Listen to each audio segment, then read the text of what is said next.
دنیا کی کوئی بھی سلطنت، کوئی بھی ریاست کبھی بھی ہمیشہ قائم نہیں رہی ہے۔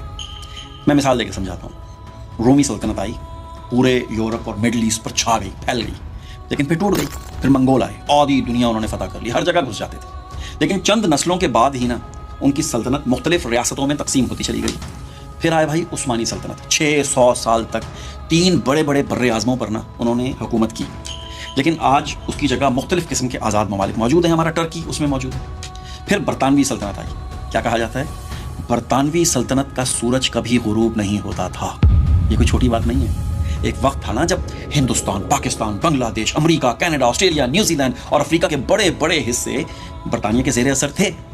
آج وہ سب الگ الگ انڈیپینڈنٹ کنٹریز ہیں، خود مختار ممالک ہیں۔ پاکستان اس میں شامل ہے، ہمارا بھارت اس میں شامل ہے۔ پھر سوویت یونین، یاد کیجئے یہ ہمارے زمانے کی بات ہے۔ ایک زمانہ تھا نا جب وہ دنیا کے 2 سپر پاور میں سے ایک تھے۔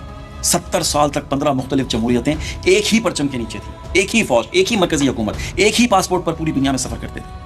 لیکن پھر فائنینشیل کرائسس آئے، سیاسی اختلافات ہوئے، نیشنلزم کی تحریکیں اور عوامی دباؤ نے حالات بدل دیے۔ 1991 میں ہمارے ہوش میں سوویت یونین ٹوٹ گئی تھی، یہ کل کی بات ہے، اور اس کے ساتھ ہی 15 آزاد ممالک دنیا کے نقشے پر نئے طریقے سے ابھر گئے۔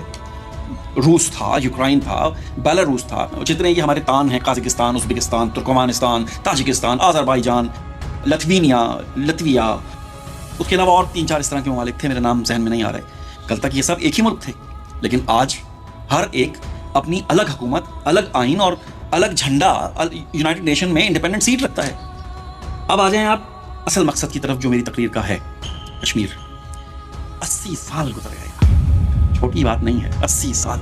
پاکستان اپنا موقف رکھتا ہے، بھارت اپنا موقف رکھتا ہے، اور کشمیری عوام کے اندر بھی ایک مختلف قسم کی آواز موجود ہے۔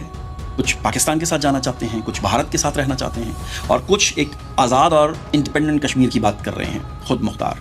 ہم میں سے نا اکثر لوگوں نے نا ایک نعرہ سنا ہے بچپن سے، اور وہ نعرہ یہ تھا کہ کشمیر بنے گا پاکستان۔ لیکن آج نا کچھ کشمیری حلقوں میں ایک نئی آواز سنائی دے رہی ہے، اور وہ آواز کیا ہے؟